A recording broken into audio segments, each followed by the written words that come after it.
श्री राम। नमस्कार भाई बहनों, मेरे चैनल में आपका स्वागत है। छोटे क्लासेस विक्रमपुर में इस चैनल पे प्रीवियस ईयर क्वेश्चन अपलोड किया जाता है। जैसे मैं बिहार पुलिस का 2010 से लेकर के 2025 तक का अपलोड कर दिया, प्लेलिस्ट में जाके देख सकते हैं। बिहार दरोगा का, एसएससी जीडी का all to all chapter by chapter करके अपलोड कर दिए गए हैं। ठीक है, डेट बाय डेट करके अपलोड कर दे, जाके देख सकते हैं। और यूनिटीरिया का इम्पोर्टेंट सीरीज अपलोड कर दिए हैं। बिहार पुलिस का, मद्य निषेध का ऑल टू ऑल, और ज्ञान मिनू सर का भी अपलोड कर दिया, खान सर का भी अपलोड कर दिए, कुछ कुछ जाके देख सकते हैं। लूसेंट भी अपलोड कर दिए हैं। चलिए ठीक है, यूटिलिया के बिहार तथ्य, बिहार के बारे में चलिए देखिए। देखिए क्या है, बिहार सामान्य परिचय अपलोड कर दिए, जाके देख सकते हैं। बिहार सामान्य परिचय अपलोड कर दिए, जाके देख सकते हैं। और बिहार बिहार का इतिहास, बिहार के इतिहास में क्या पढ़ेंगे? प्राचीन बिहार, मध्यकालीन बिहार, आधुनिक बिहार पढ़ेंगे। ठीक, चलिए देखते हैं आगे। अपलोड कर दें, जाके देख सकते हैं। ठीक,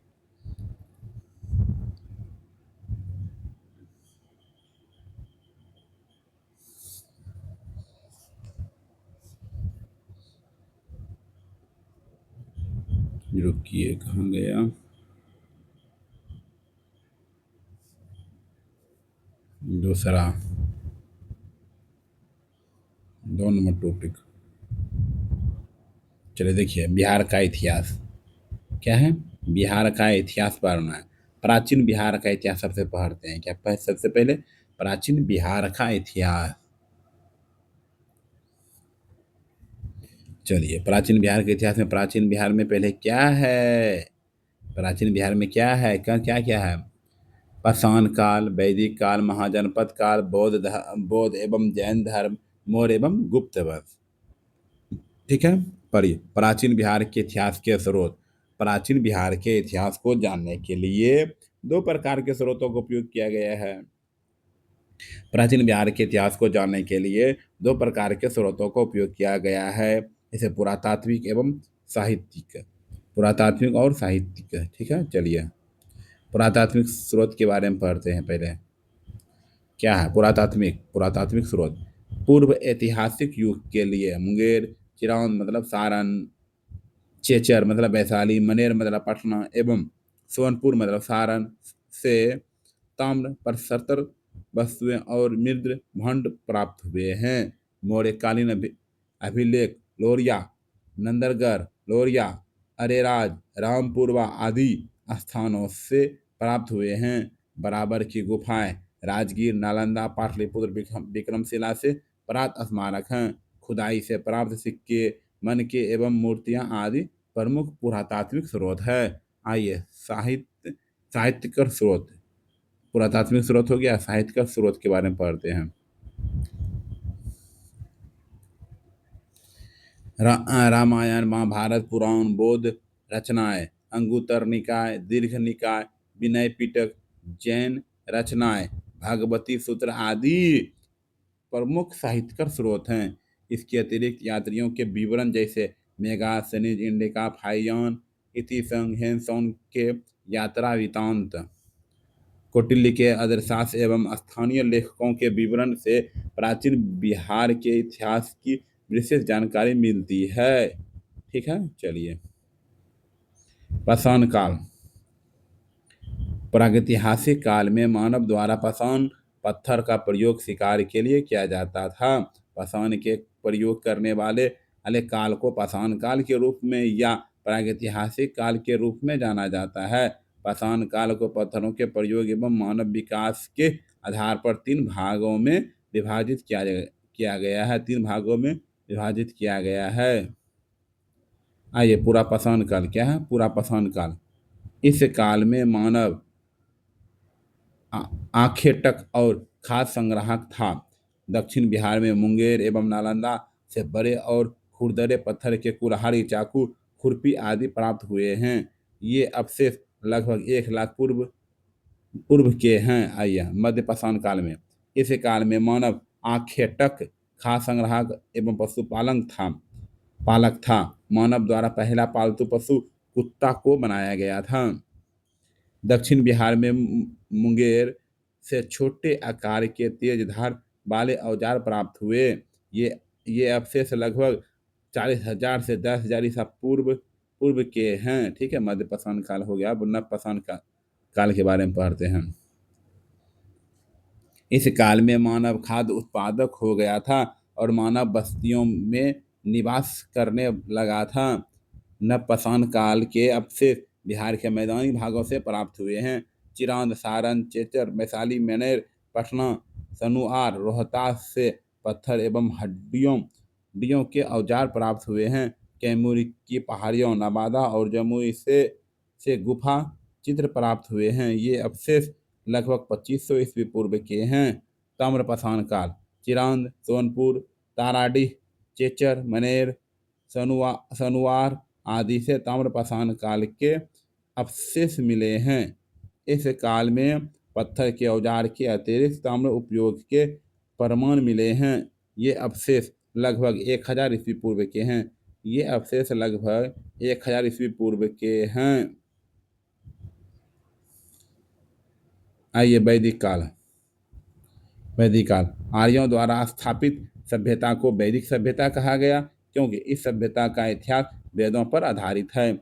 वैदिक सभ्यता को दो भागों में विभाजित किया गया। पूर्व वैदिक काल 1500 से 1000 ईसा पूर्व, उत्तर वैदिक काल 1000 से 600 ईसा पूर्व। पूर्व वैदिक या त्रिवैदिक सभ्यता का विस्तार बिहार क्षेत्र में नहीं था। उत्तर वैदिक काल में आर्यों का विस्तार गंडक नदी के तट तक बिहार के क्षेत्र में हुआ है। बिहार के भौगोलिक क्षेत्र की प्रथम चर्चा शतपथ ब्राह्मण लगभग 800 ईसा पूर्व की रचना में मिलती है। इसमें बिहार की चर्चा विदेह के रूप में की है, जो तिरहुत मिथिला क्षेत्र को दर्शाता है। ऋग्वेद में बिहार को किकट एवं बात्य शब्द से संबोधित किया गया है। बात्य शब्द से संबोधित किया गया है। 12 पुराण में किकट को वो पवित्र प्रदेश कहा गया है। चलिए ठीक, महाजनपद काल के बारे में पढ़ते हैं। महाजनपद प्रारंभ में छोटे छोटे कबीले राजनीतिक केंद्र होते थे। कबीलों के आकार में वृद्धि के कारण राजनीतिक उत्थान हुआ, जिससे कबीलों का विस्तार जन के रूप में, उनके बाद जनपद के रूप में तथा अंत में महाजनपदों के रूप में हुआ। इन महाजनपदों का विस्तार उत्तर भारत, पश्चिम भारत एवं मध्य भारत में था। दक्षिण भारत में मात्र एक महाजनपद का प्रमाण मिलता है। यह महाजनपद की ही भारत में राजनीतिक उत्थान का केंद्र बिंदु बना है। बौद्ध ग्रंथ, अंगुत्तर निकाय एवं जैन ग्रंथ भगवती सूत्र में 6ठी शताब्दी ईस्वी पूर्व में 16वीं महाजनपदों की जानकारी मिलती है।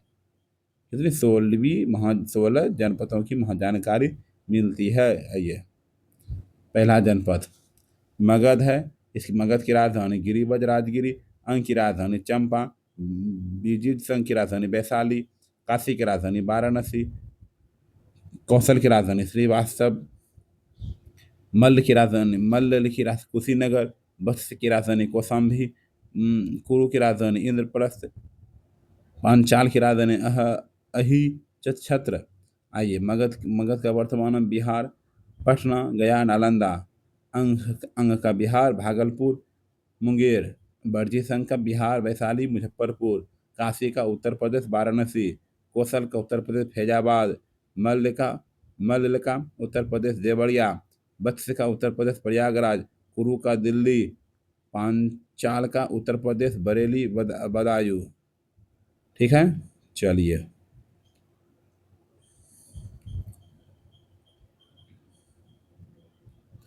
फिर सुरसेन मथुरा, उत्तर प्रदेश मथुरा में है। चेंदी शक्तिमती, उत्तर प्रदेश मध्य प्रदेश ग्वालियर में है। अवंती का राजधानी उज्जैन, महिष्मती मध्य प्रदेश उज्जैन, मत्स्यिका विराटनगर राजस्थान जयपुर, असमक्का पोतन पोटली महाराष्ट्र तेलंगाना। दक्षिण भारत का एकमात्र महाजनपद कम्बोज का हाटग राजपुर, पश्चिमी पाकिस्तान एवं पूर्वी अफगानिस्तान। गांधार, तक्षशिला, पश्चिमी पाकिस्तान एवं पूर्वी अफगानिस्तान। ठीक है, चलिए।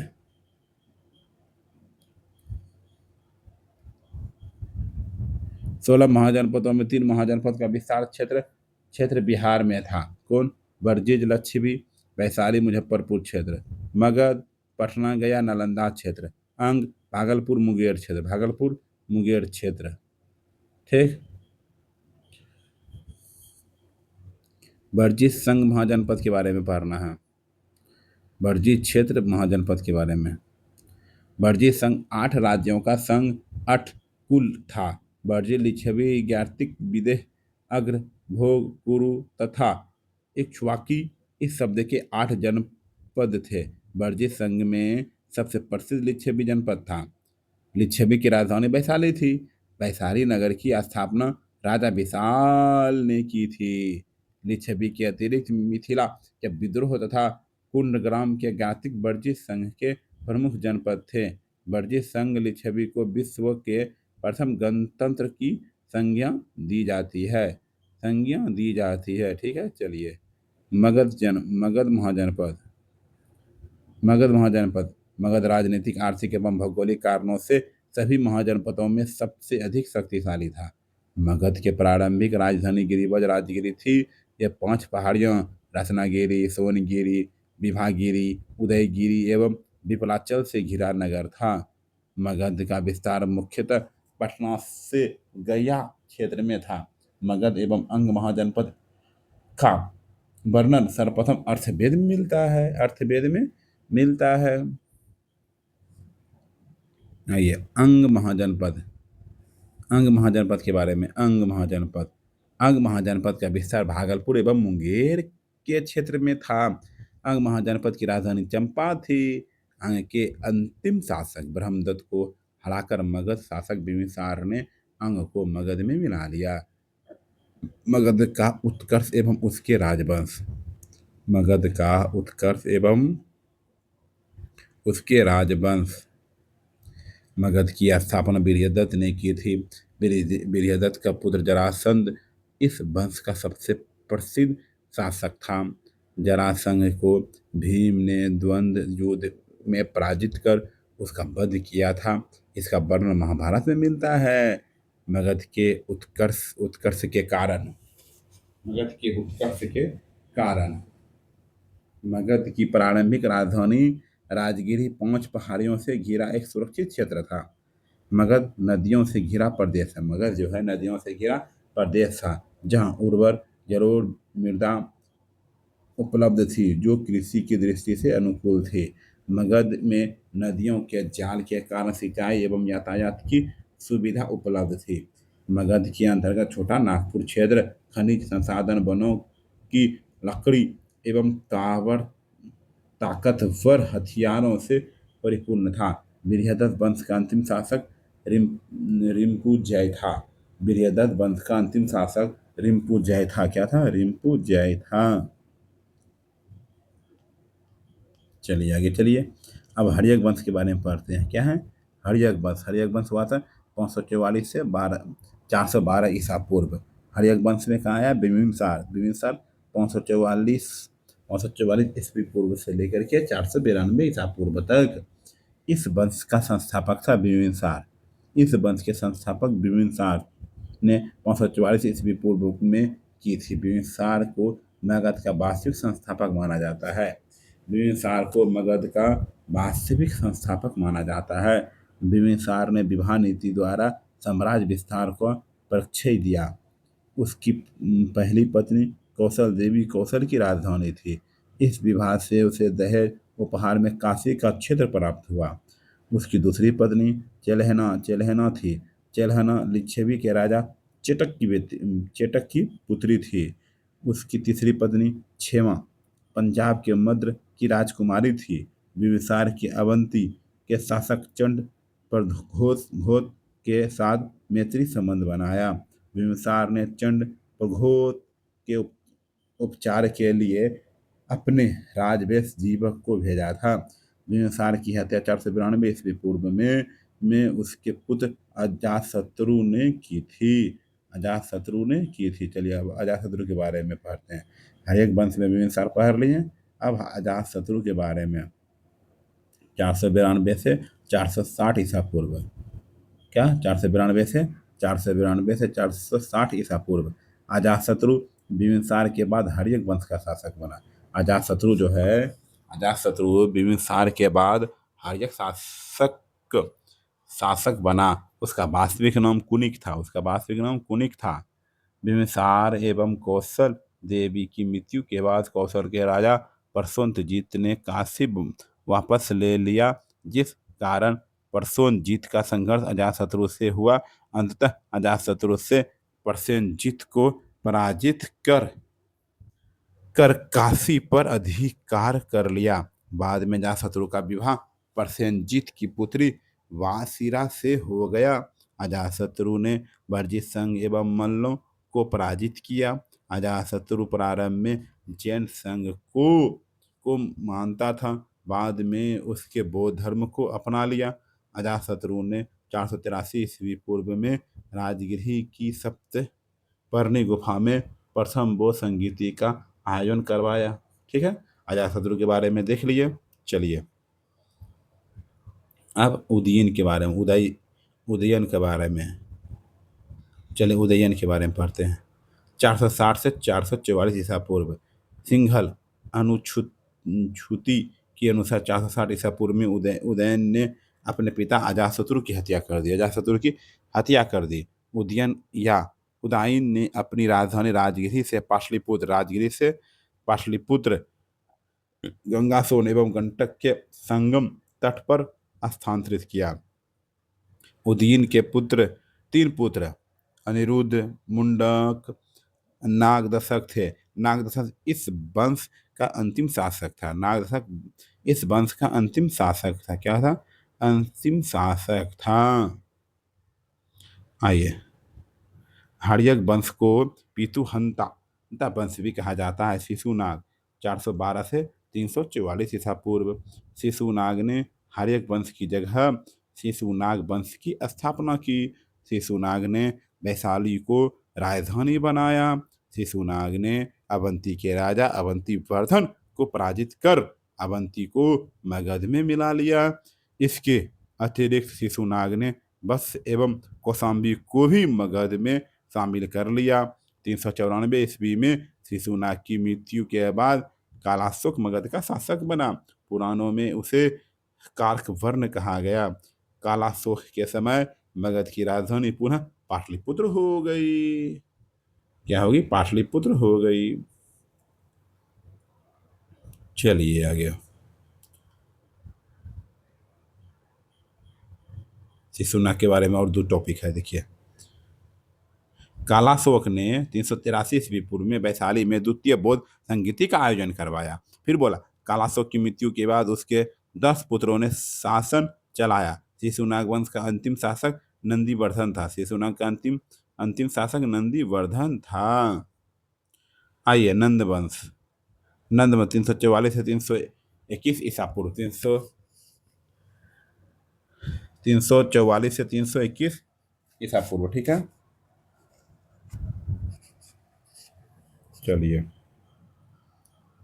महापदनंद ने 344 ईस्वी पूर्व में शिशुनाग वंश को समाप्त कर नंद वंश की स्थापना की। ठीक है, महापदनंद ने एक राट अथवा एक छत्र की उपाधि धारण की।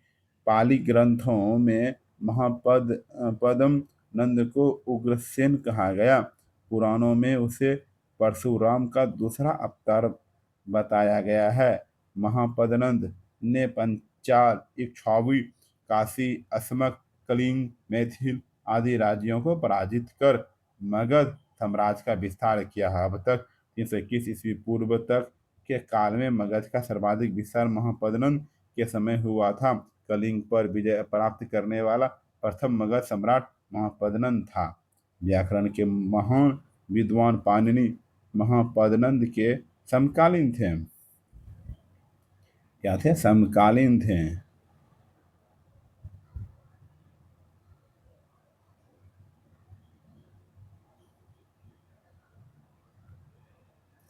इस वंश के अंतिम शासक घनानंद हुआ। घनानंद के समय की यूनानी शासक सिकंदर ने भारत पर आक्रमण 326 ईस्वी पूर्व में किया था। नंद वंश आर्थिक एवं सैन्य रूप से काफी संपन्न था। मगध की सैन्य शक्ति के डर से ही सिकंदर की सेना सेना ने ब्यास नदी पार करने से इनकार कर दिया। घनानंद ने अपने अपने दरबार में विद्वान ब्राह्मण चाणक्य को अपमान किया था। चाणक्य ने चंद्रगुप्त मौर्य की सहायता से घनानंद की हत्या करवा दी। नंद वंश के पतन के बाद चंद्रगुप्त मौर्य के नेतृत्व में मौर्य वंश की स्थापना हुई। मौर्य वंश की स्थापना हुई। आइए मौर्य वंश 321 से 184 ईसा पूर्व, 321 से 184 ईसा पूर्व। ठीक है, चलिए।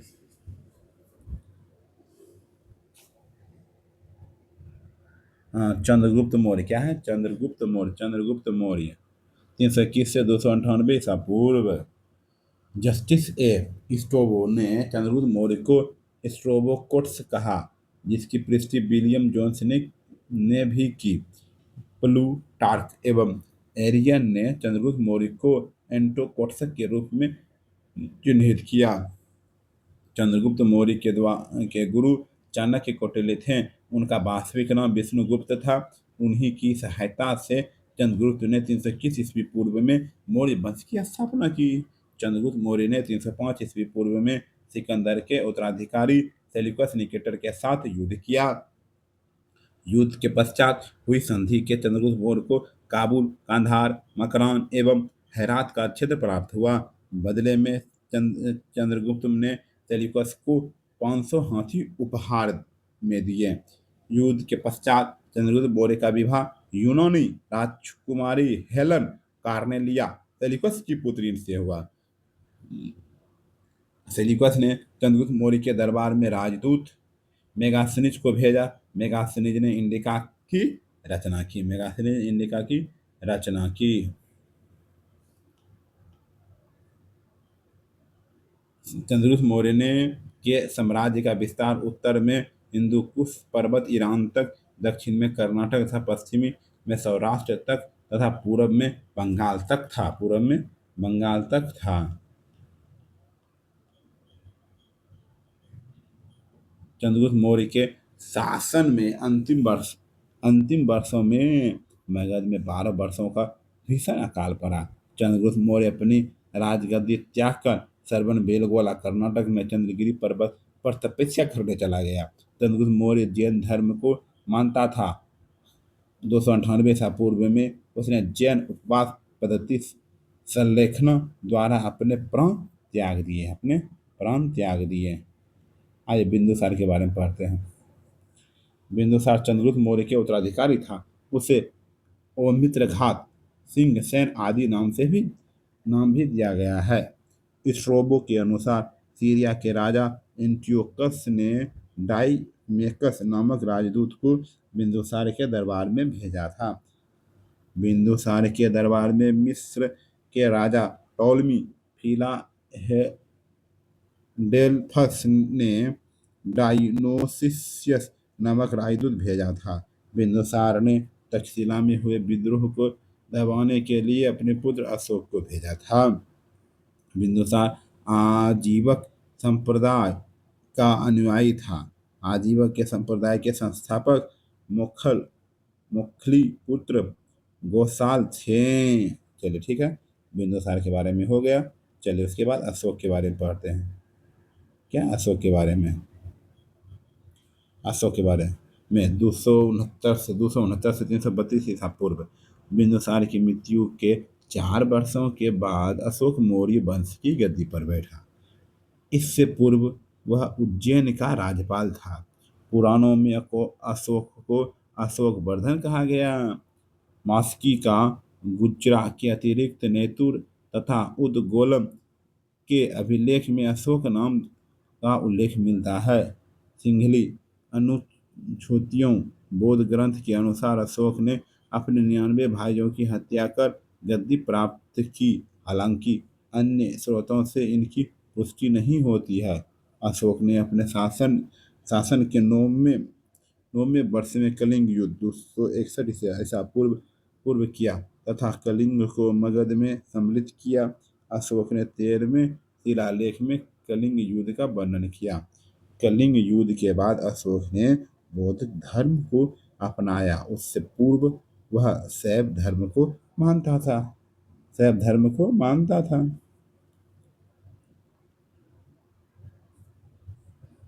दिव्यदान के अनुसार उपगुप्त ने अशोक को बौद्ध धर्म की दीक्षा दी। अशोक के शासन के महत्वपूर्ण वर्ष 9वें वर्ष कलिंग युद्ध, 10वें वर्ष में बोध गया की यात्रा, 12वें वर्ष में निगाली सागर की यात्रा, 13वें वर्ष में धम्म को शिलालेखों का अंकन, 14वें वर्ष में धम्म महामात्रों की नियुक्ति, 20वें वर्ष में लिम्बनी की यात्रा अशोक ने कर घटाकर 101/8 कर दिया।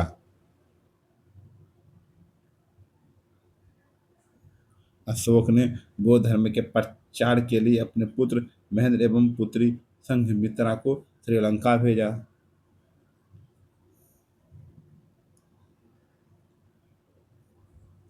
अशोक ने तीसरी बौद्ध संगीति का आयोजन पाटलिपुत्र में करवाया।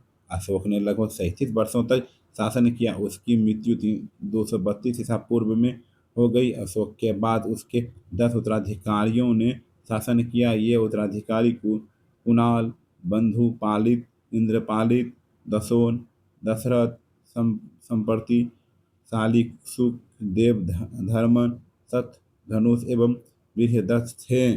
मौर्य वंश का अंतिम शासक वीर्यदत्त था। मौर्य वंश का शासनकाल 137 वर्षों का था। ठीक है, मौर्य अपर मौर्य प्रशासन के बारे में। मौर्य काल में केंद्रीय प्रशासन की स्थापना की गई थी। इस व्यवस्था में राजा सम्राट संपूर्ण व्यवस्था के शीर्ष पर होता था। राजा में प्रशासनिक, सैनिक एवं न्यायिक शक्ति निहित थी। मौर्य काल में साम्राज्य का विभाजन देश मतलब केंद्र, प्रांत, विषय, ग्राम में किया गया था। केंद्रीय प्रशासन में राजा के सहयोग के लिए अमात्य प्रशासनिक अधिकारी एवं तीर्थ उच्च अधिकारी होते थे। कौटिल्य के अनुसार प्रमुख तीर्थ अधिकारियों की संख्या 18 थी। प्रमुख अधिकारी निम्नलिखित थे। समाहर्ता राजस्व विभाग का प्रधान, सन्निधाता राज्य के कोषाध्यक्ष, शीताध्यक्ष राज्य की कृषि विभाग का प्रधान, पाण्याध्यक्ष वाणिज्य विभाग का प्रधान, वाणिज्य विभाग का प्रधान,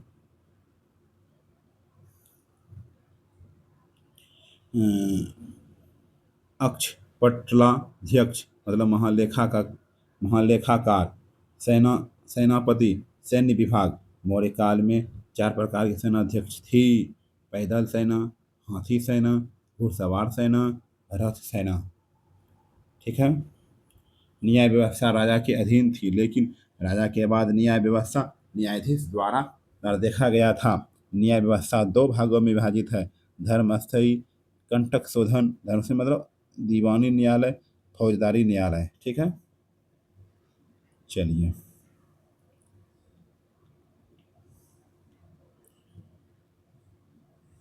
गुप्तचर व्यवस्था के अंतर्गत प्रमुख गुप्तचरों को गुर पुरुष कहा जाता था। अर्थशास्त्र में जासूसों को चर कहा गया है।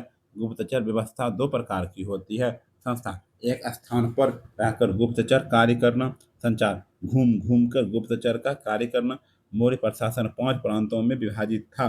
प्रांतों का शासन राजकुमारों द्वारा संचालित किया जाता था।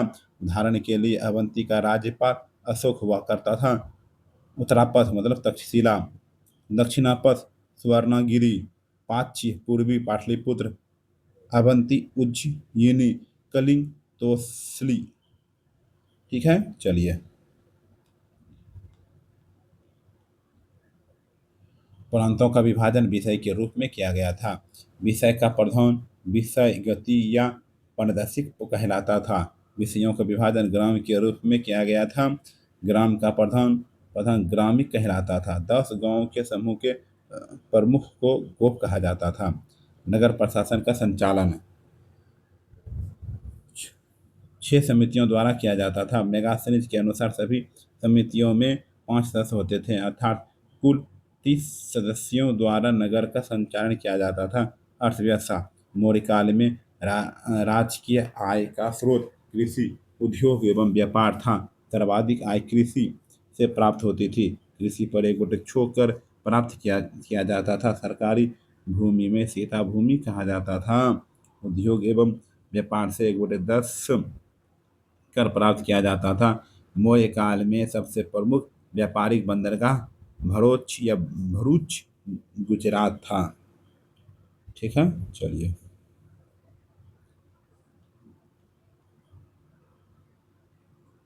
करों की चोरी के संदर्भ में मृत्यु दंड का प्रावधान किया गया था। करों की चोरी के संदर्भ में मृत्यु दंड प्रावधान किया गया था। सामाजिक व्यवस्था कौटिल्य के अनुसार मौर्यकालीन समाज ब्राह्मण, क्षत्रिय, वैश्य एवं शूद्र 4 वर्गों में विभाजित था।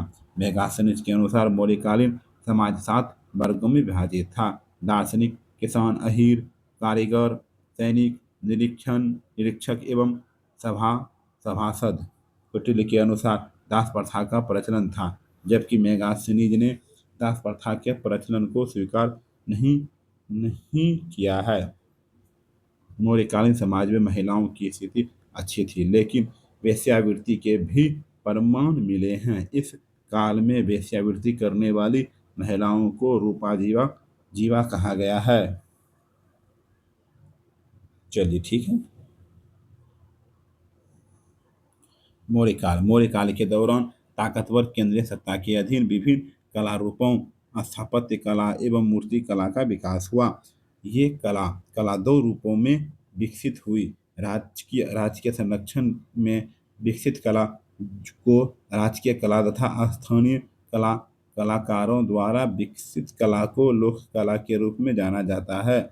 राजकीय कला के अंतर्गत स्थापत्य कला का विकास सर्वाधिक हुआ।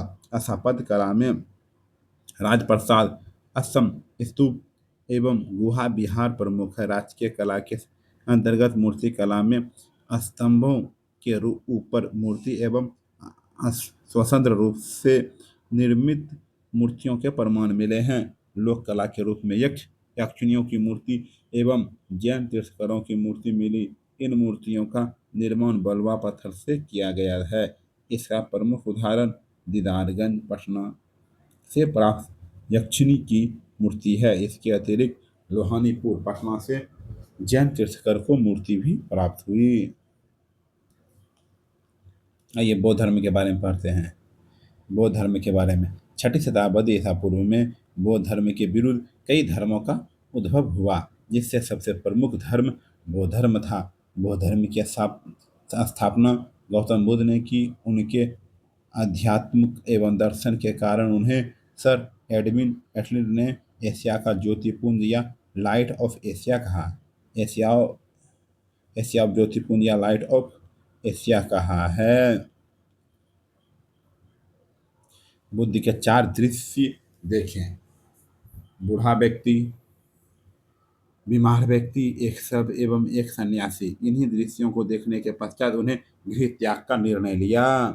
उन्होंने 29 वर्ष की आयु में गृह त्याग कर सन्यास को अपना लिया। 29 वर्ष की आयु में सन्यास के दौरान उन्होंने वैशाली में अपने प्रथम गुरु अलार कलाम तथा राजगृह में अपने द्वितीय गुरु रुद्रक रुद्रक रुद्रक राजपुत्र से दीक्षा ग्रहण की।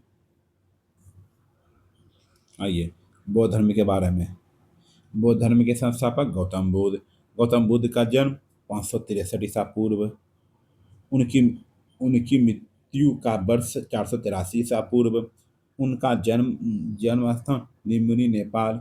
गौतम बुद्ध के बचपन का नाम सिद्धार्थ, उनके पिता का नाम सुदर्शन, उनकी माता का नाम माया देवी, सौतेली माँ या मौसी का नाम प्रजापति गोमती, उनकी पत्नी का नाम यशोधरा, उनकी पत्नी का नाम यशोधरा, उनकी पत्नी का नाम यशोधरा।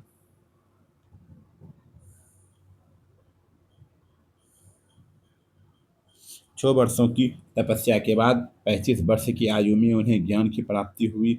उसके बाद उन्हें तथागत एवं बुद्ध कहा गया।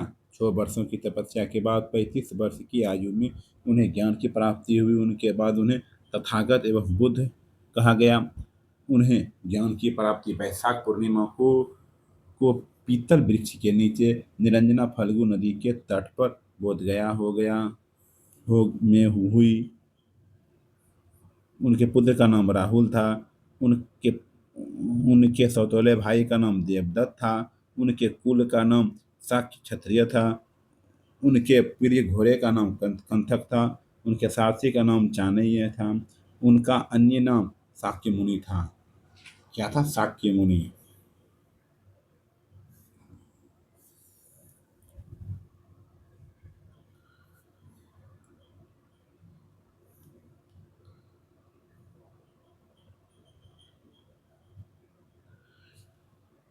बौद्ध धर्म के चार आर्य सत्य हैं। दुख मतलब संसार दुखमय है। दुख समुदाय, दुख का कारण तीक्ष्णा है। दुख निरोध, दुख निवारण हेतु तीक्ष्णा पर विजय आवश्यक है। दुख निरोध मार्ग, दुख निवारण हेतु अष्टांगिक मार्ग आवश्यक है। बौद्ध धर्म का अष्टांगिक मार्ग सम्यक दृष्टि, सम्यक संकल्प, सम्यक वार्ग, सम्यक कर्म, सम्यक आजीवक, सम्यक व्यापक, सम्यक स्मृति, सम्यक समाधि। ठीक है। बौद्ध धर्म का अष्टांगिक मार्ग है। चलिए, बौद्ध धर्म के त्रिरत्न हैं। बौद्ध धर्म के जो हैं तीर्य रत्न हैं, जैसे बुद्ध, धम्म और संघ। बुद्ध ने किस मार्ग का प्रतिपादन किया? मध्यम मार्ग का। बुद्ध ने अपने उपदेश किस भाषा में दिए? पाली में। बुद्ध ने अपना बुद्ध ने अपना पहला उपदेश सारनाथ ऋषि पंथ में दिया था। बुद्ध ने सर्वाधिक उपदेश कौशल की राजधानी श्रावस्ती में दिए थे। बुद्ध की मृत्यु 483 ईसा पूर्व में कुशीनगर मल्ल में 80 वर्ष की आयु में हुई। बौद्ध धर्म की परम लक्ष्य निर्वाण की प्राप्ति हुई। बुद्ध के पुनर्जन्म की कथा जातक कथा में मिलती है। क्या? जातक कथा में मिलती है।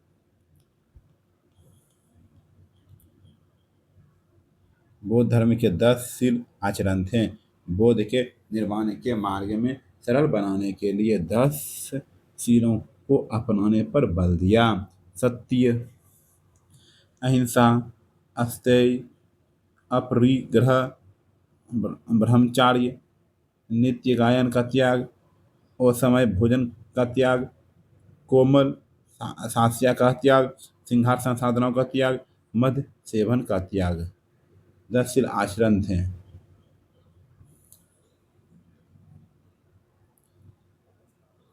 बुद्ध के जीवन के घटनाक्रम के उसके प्रति जन्म का प्रतीक क्या था? कमल। यौवन का सांड। मही भिक्ष, कर्मक मतलब गृह त्याग मतलब घोड़ा। संबोधि का ज्ञान प्राप्ति, पीपल बोधि वृक्ष। महापरिनिर्वाण का मृत्यु मृत्यु का मतलब पद चिन्ह स्फूर्त। धर्म चक्र प्रवर्तक यह प्रथम उपदेश चक्र होता है। ठीक, चलिए आगे।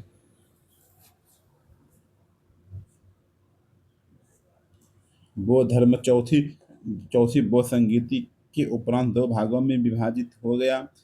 हीनयान परिवर्तन विरोधी, महायान परिवर्तन समर्थन। आठवीं सदी में बौद्ध धर्म के 8 मंबर वाले शाखा वर्जयान का विकास हुआ। बौद्ध संगीति सभा प्रथम 483 ईस्वी पूर्व।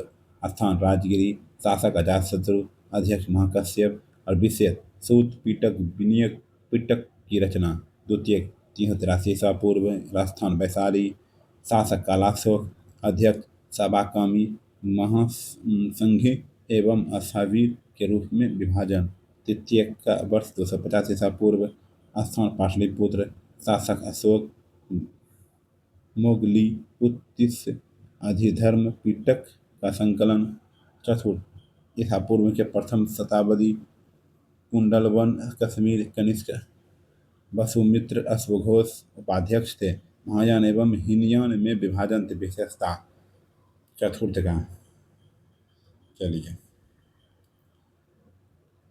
आइए, बौद्ध धर्म के त्रिपिटक।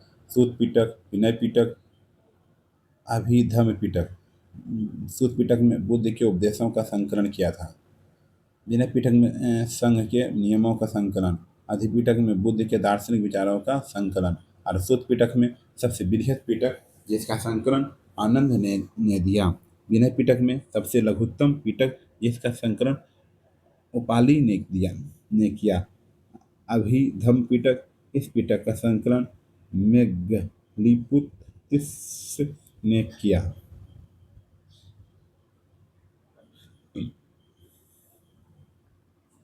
बौद्ध धर्म के पवित्र स्थल चैत्य, बौद्ध धर्म की का पूजा घर स्तूप, बौद्ध धर्म के पवित्र अवशेषों का संग्रहण स्थल विहार, बौद्ध भिक्षुओं का निवास स्थान, बौद्ध भिक्षुओं का निवास स्थान। जैन धर्म के बारे में पढ़ते हैं। क्या जैन धर्म के बारे में पढ़ते हैं? क्या जैन धर्म के बारे में? ठीक, आइए। जैन धर्म के संस्थापक ऋषभ देव थे। वे जैन धर्म के प्रथम तीर्थंकर थे। उन्हें आदिनाथ, वृषभनाथ भी कहा जाता है। जैन धर्म के संस्थापक ऋषभ देव थे। वे जैन धर्म में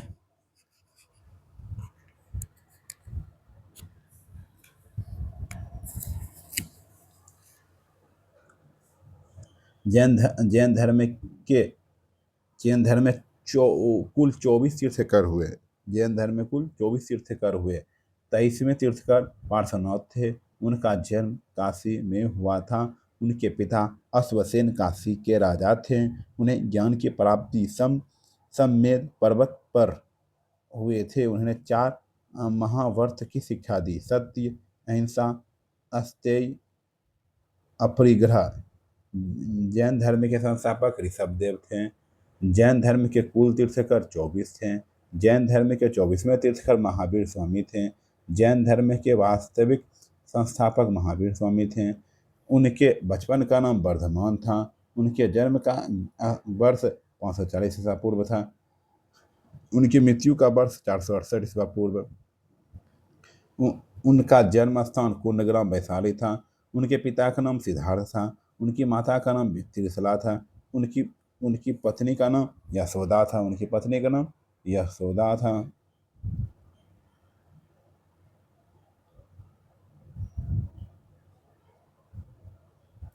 उनकी पुत्री का नाम प्रियदर्शनी अनुजा थी। उनके जामता दामाद का नाम जमाली था। उनके कुल का नाम यात्रिक था। नोट: एनसीईआरटी के नवीनतम संस्करण महावीर का जन्म 599 ईसा पूर्व में, मृत्यु 527 ईसा पूर्व में दिया गया है।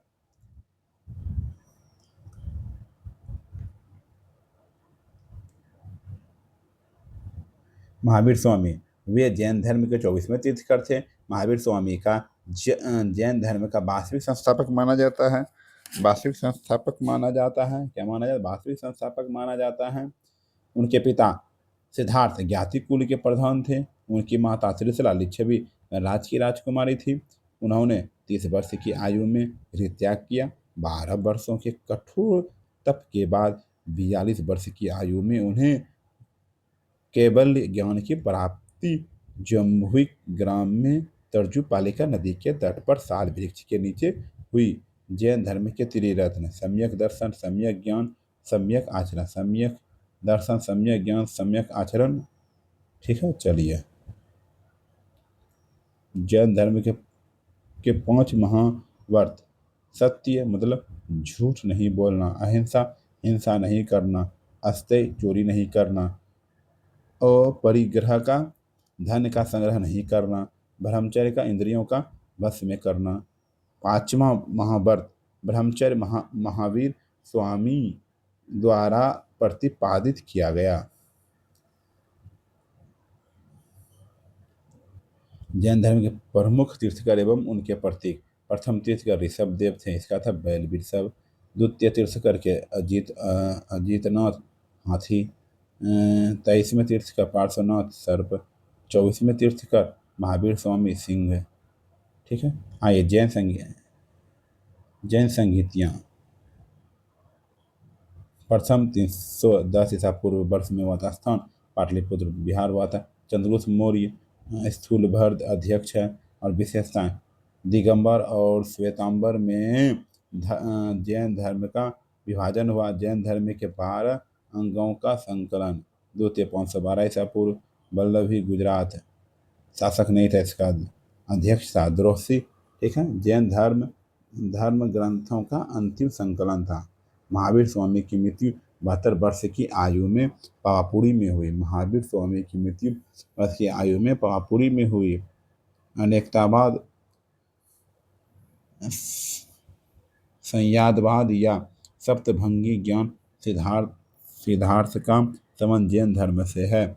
महावीर स्वामी ने अपना पहला उपदेश राजगिरी में दिया।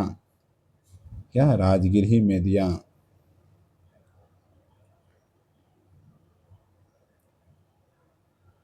जैन धर्म के विभाजन प्रथम जैन संगीति के श्वेतांबर एवं दिगंबर के रूप में हो गया।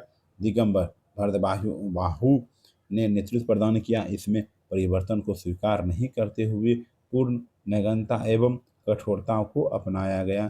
श्वेतांबर स्थूलभर्त ने नेतृत्व प्रदान किया। इसमें परिवर्तन को स्वीकार किया गया। इसमें श्वेत वस्त्र पहनने की परंपरा थी तथा यह दिगंबर की तुलना में कम कठोर था। शुंग वंश, मौर्य वंश के अंतिम शासक बृहदत्त की हत्या कर पुष्यमित्र शुंग ने 185 ईसा पूर्व में शुंग वंश की स्थापना की।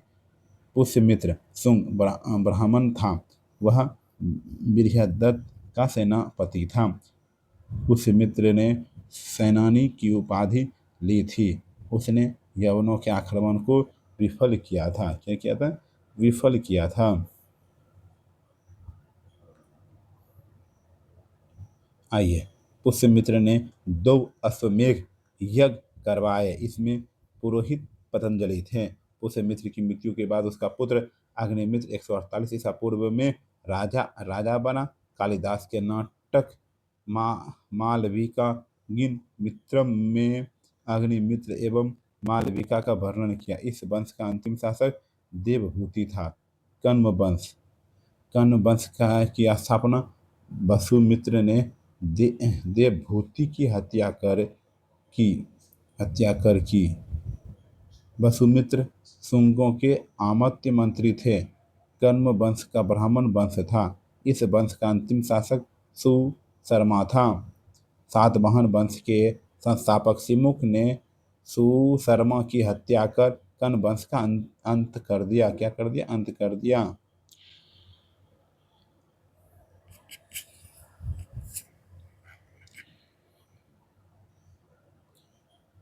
आइए, कुषाण वंश के बारे में पढ़ते हैं। मौर्योत्तर काल में कमजोर होती राजनीतिक स्थिति में कई विदेशी जातियों का आक्रमण भारत के क्षेत्र में हुआ। इनमें सबसे पहले हिंद, यूनानी, उसके बाद शक एवं पल्लव आए। भारत आने वाले विदेशियों में कुषाण सबसे अंतिम थे। कुषाण चीन के यूची तोखरी जाति से संबंधित हैं। कुषाण वंश के संस्थापक कुजुल कड़फिसेस थे। इस वंश का सबसे प्रमुख शासक कनिष्क था। कुषाण वंश की राजधानी फिरोजपुर, पेशावर एवं मथुरा थी। अशोक घोष, जिन्होंने गुप्तचरित्र की रचना की कनिष्क ने पाटलिपुत्र से विजित किया। कनिष्क के समय में गांधार एवं मथुरा कला का विकास हुआ। कनिष्क ने चौथी बौद्ध संगीति का आयोजन कुंडलवन कश्मीर में करवाया। क्या करा? कुंडलवन कश्मीर में करवाया। कनिष्क ने 78 ईस्वी में राजा बनने के अवसर पर शक संवत चलवाया था। कनिष्क के समय सिल्क मार्ग पर कुषाणों का आधिपत्य था। आइए, गुप्त वंश के बारे में पढ़ते हैं। गुप्त वंश की स्थापना श्री गुप्त 240 ईसा पूर्व से 240 ईस्वी से 280 ईस्वी पूर्व में थी। इस गुप्त का उत्तराधिकारी घटोत्कच गुप्त 280 से 320 ईस्वी था। वह प्रथम गुप्त शासक था जिसने महाराजा की उपाधि ली थी। चंद्रगुप्त प्रथम 320 ईस्वी से 335 ईस्वी। गुप्त वंश का वास्तविक संस्थापक चंद्रगुप्त प्रथम को माना जाता है। उन्होंने 320 ईस्वी में गुप्त संवत चलाया। चंद्रगुप्त प्रथम ने लिच्छवियों को की राजकुमारी कुमार देवी से विवाह किया था। वह प्रथम गुप्त शासक था जिसने महाराजाधिराज की उपाधि धारण की। चलिए ठीक है, समुद्रगुप्त के बारे में पढ़ते हैं। क्या समुद्रगुप्त के बारे में? इतिहासकार स्मिथ ने समुद्रगुप्त को भारत का नेपोलियन कहकर संबोधित किया। आइए, समुद्रगुप्त ने पर क्रमांक अप अपतीर्थ आदि की उपाधि धारण की थी। समुद्रगुप्त ने अभियानों की चर्चा हरिसेन द्वारा रचित प्रयाग प्रसिद्ध से मिलती है। उसने उत्तरापद के 9 राजाओं तथा दक्षिणापद के 12 राजाओं को विजित किया था। समुद्रगुप्त को कविराज भी कहा गया। समुद्रगुप्त को उसके सिक्कों पर वीणा बजाते हुए दिखाया गया। समुद्रगुप्त का दरबारी कवि हरिसेन था। समुद्रगुप्त वैष्णव धर्म को मानता था। समुद्रगुप्त द्वारा अश्वमेघ यज्ञ कराने के प्रमाण भी मिले हैं। समुद्रगुप्त के बाद 375 ईस्वी में रामगुप्त के राजा बनने का साक्ष्य मिला है, लेकिन उसके अयोग्य होने के कारण चंद्रगुप्त द्वितीय ने उसकी हत्या कर स्वयं को राजा घोषित कर दिया गया। स्वयं को राजा घोषित किया गया। आइए चंद्रगुप्त द्वितीय के बारे में पढ़ते हैं। चंद्रगुप्त द्वितीय के बारे में, चंद्रगुप्त द्वितीय ने शकों को पराजित कर 389 ईस्वी में विक्रमादित्य की उपाधि धारण की। चंद्रगुप्त द्वितीय ने देवगुप्त, देवराज, देवश्री आदि की उपाधि की धारण की। चंद्रगुप्त द्वितीय ने ध्रुव देवी एवं कुबेरनाग से विवाह किया था। कुबेरनाग ने उत्पन्न पुत्री प्रभावती गुप्त का विवाह काकाभट्ट नरेश रुद्रसेन द्वितीय के साथ हुआ था। रुद्रसेन की मृत्यु के बाद प्रभावती ने अपने अल्पवयस्क पुत्रों की संरक्षिका के रूप में शासन किया।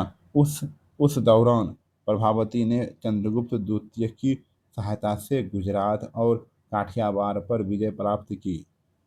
चीनी यात्री फाहियान चंद्रगुप्त द्वितीय के समय भारत आया था। फाहियान भारत में 14 वर्षों 399 से 414 ईस्वी तक चला। चंद्रगुप्त द्वितीय को मेहरौली लौह स्तंभ में चंद्र नाम से संबोधित किया गया। मेहरौली लौह स्तंभ चंद्रगुप्त द्वितीय का माना जाता है।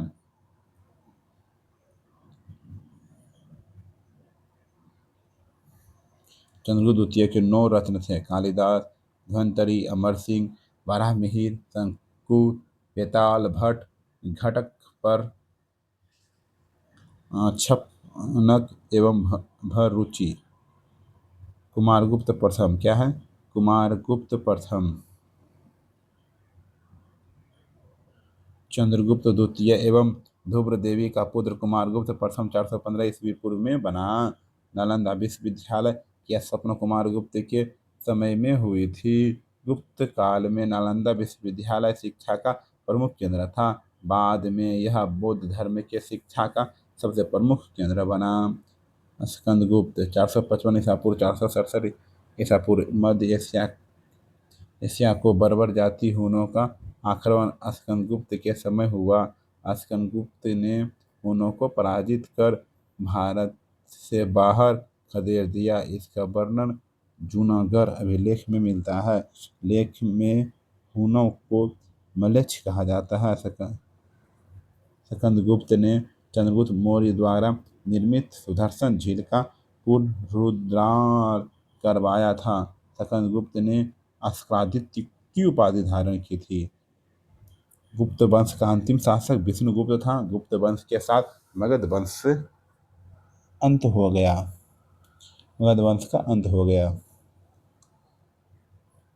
नालंदा विश्वविद्यालय के बारे में, नालंदा विश्वविद्यालय प्राचीन काल में शिक्षा एवं बौद्ध धर्म का सबसे महान केंद्र था।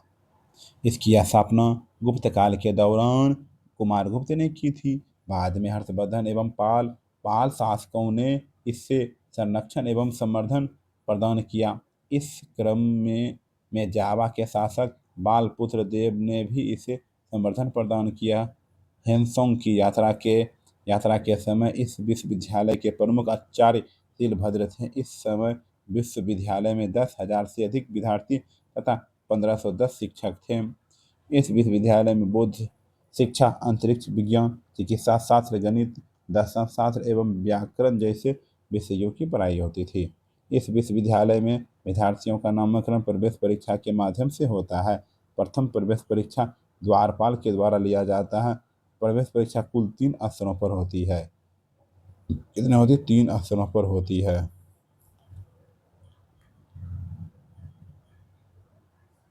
इस विश्वविद्यालय में स्थानीय विद्यार्थियों के अतिरिक्त चीन, Tibet, Sri Lanka, Indonesia, Japan, Korea आदि के विद्यार्थी शिक्षा ग्रहण करने आते थे। यह विश्वविद्यालय पूर्णतः निःशुल्क आवासीय शिक्षा केंद्र था। इसके आर्थिक व्यय के लिए 200 गांव दान में दिए गए थे।